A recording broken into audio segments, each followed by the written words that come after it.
So welcome to this very much delayed companion to the previous episode, Mindfulness of Feelings. That's the second domain of mindfulness. This is not an asana, yoga asana class or a full practice. I just want to demonstrate a few ways that we can bring in Vedana Sati into our asana practice. Vedana is the word for feelings, and hopefully you've seen and watched the previous episode or listened to it. It's the sensations we experience and the hedonic tone, right? So when I am stroking my cheek, there's a feeling, right? There's a movement, pressure, a little coolness, my fingertips are cool, things like that. And then it's either pleasant, unpleasant, or neutral. And the importance of bringing mindfulness to these feelings is that we often just completely react, right? We want to hold on to what we like, push away what we don't like, and sadly ignore the neutral, right? So I'm just going to demonstrate how we can bring that into some basic postures. And by the way, yin yoga is really, really a wonderful approach to investigating feelings, because we're in postures for a minimum of 3 to 5 minutes. Many of them are less than completely comfortable. And we could really begin to see our aversive reactivity or the clinging activity. And so anyway, let's just begin. If we sit comfortably, right, and really focus on where you're feeling your breathing. All right, so now as I sit here facing forward, the predominant feeling is of my belly rising and falling. Energetically, there's that feeling of increase and letting go.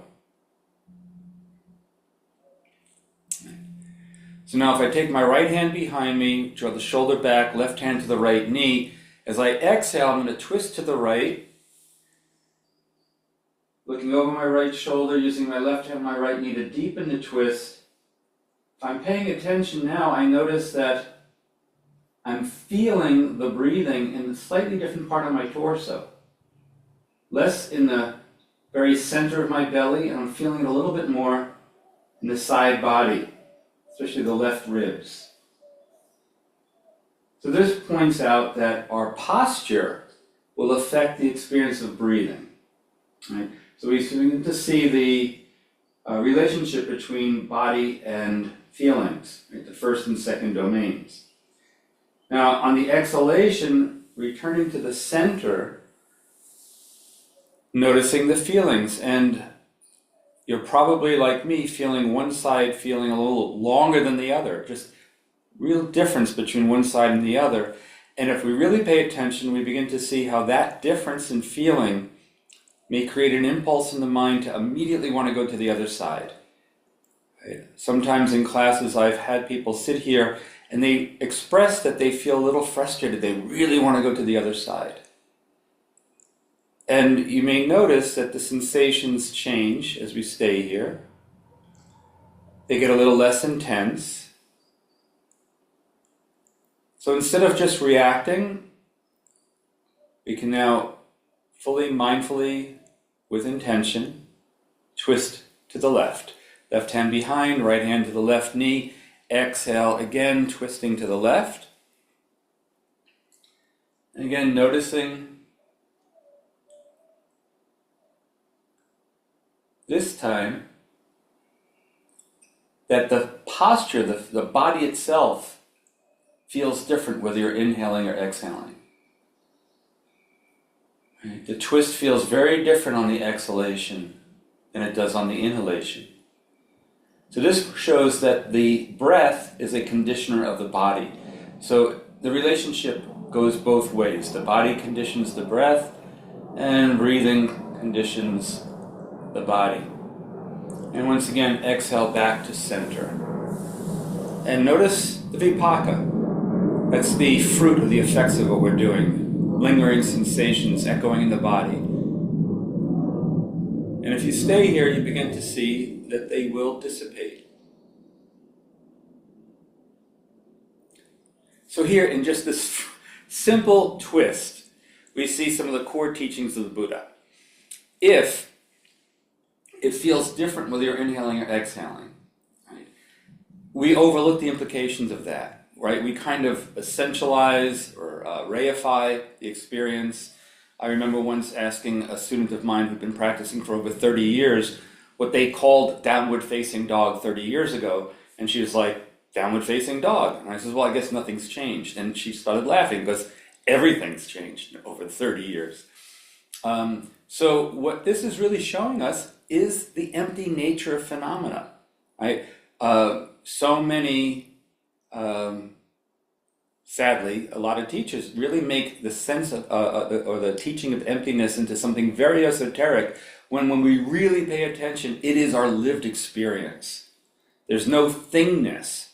And that leads to the next thing that I like to share with my students is that when we're in the posture, if we're there for 5 breaths or 10 breaths or 15 breaths, it's going to be different, right? And over the course of those durations, the experience will be constantly changing. So we're seeing impermanence because there is empty nature of the phenomena, right? This is exactly the core teaching of the Buddha, right? That means there's no such thing as holding a posture. We might use the word hold loosely as a metaphor, but I really express in my classes that like we may be in for longer or shorter durations, but there's no thing that is being held and persists over time. The only thing that persists is virya. Virya means energetic persistence. All right, so from here, let's look at a few other things. Let's look at a thing that I often do in yin yoga classes. Let's come into Sphinx.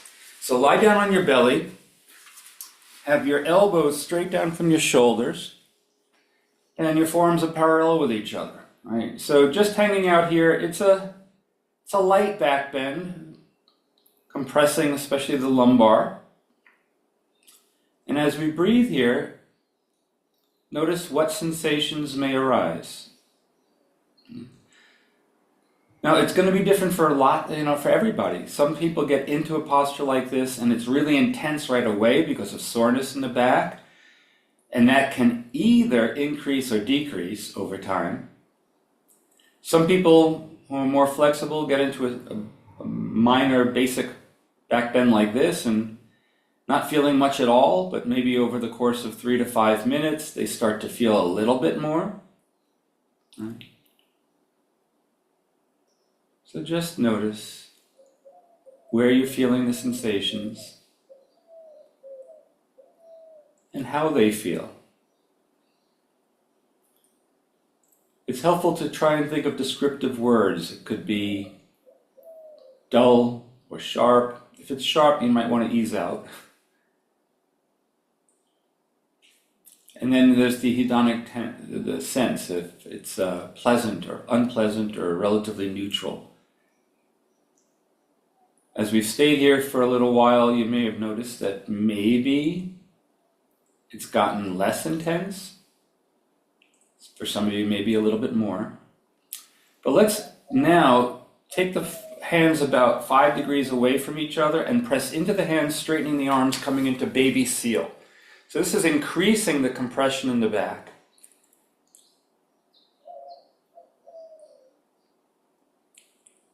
So obviously, if we compare it to Sphinx, it's much more intense.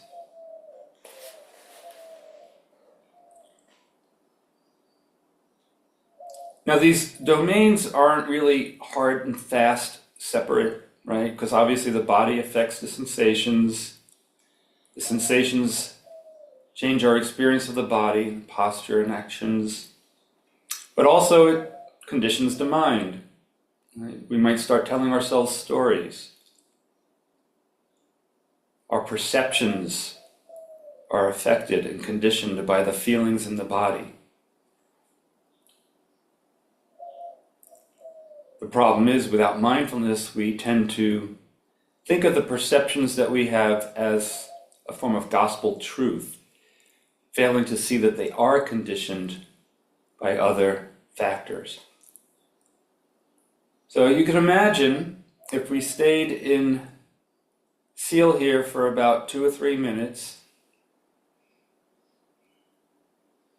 if we return to Sphinx and remember what Sphinx felt like when we first came into it, it might feel radically different.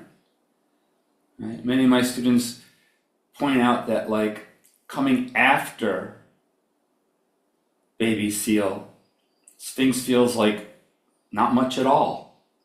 Whereas when they first went into Sphinx, they felt it. Right? So again, what we're looking at is the contingent nature of phenomena. Sphinx doesn't have some kind of true nature that is unchanging. It's relational. What came before, what comes after. And that's pretty much true of all experience, often very much overlooked. So from here, exhale, lower down, stack your forearms one on top of each other, forehead on your top forearm, and just rest here a bit in crocodile, relaxing the lower back. See if you can feel that as your belly presses into the floor being unyielding, you might feel some rising and falling in the lower back and even in the buttocks.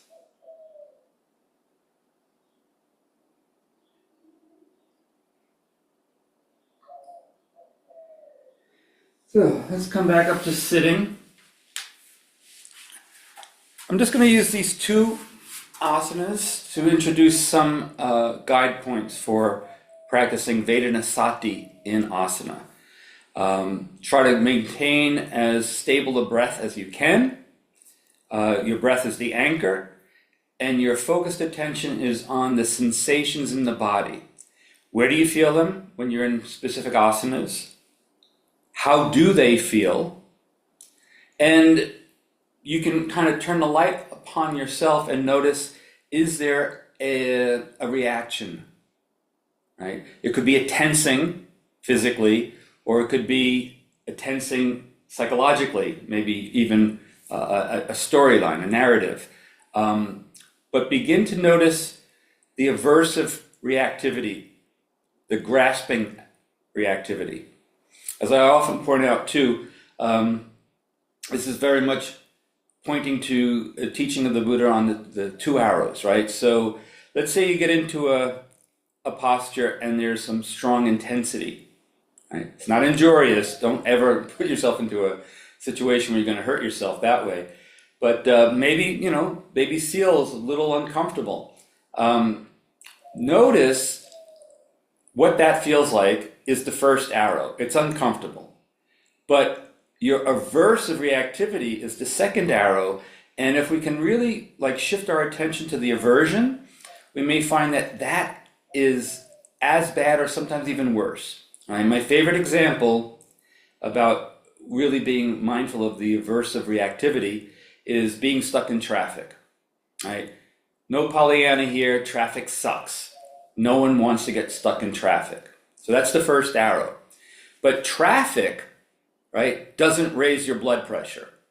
Your aversion to the traffic raises your blood pressure.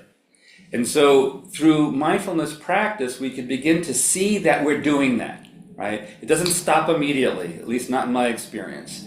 So you're stuck in traffic, something's happening that you don't like. That's definitely one of the definitions of dukkha, getting something happening that you don't like. And you get some aversive reactivity, right? Most of the time we get swept away by the aversion, but with mindfulness we can at least see the aversive reaction. Right? Then over time, maybe we get to the point where we see ourselves react, but we can kind of pull back from the reactivity, right? At least most times. Right? Maybe eventually we get to the point where we don't add the second arrow, and isn't that very liberating? Right? So I really feel personally bringing mindfulness practice to asana is perhaps the most fruitful domain is in feelings. So I hope you can bring some of this into your own practice, and leave comments if there's any things that you want to learn more about, or actually I'd love to hear your experience if it's made any change in how you go about your asana practice, really focusing on Vedana. All right. Thanks again. Bye.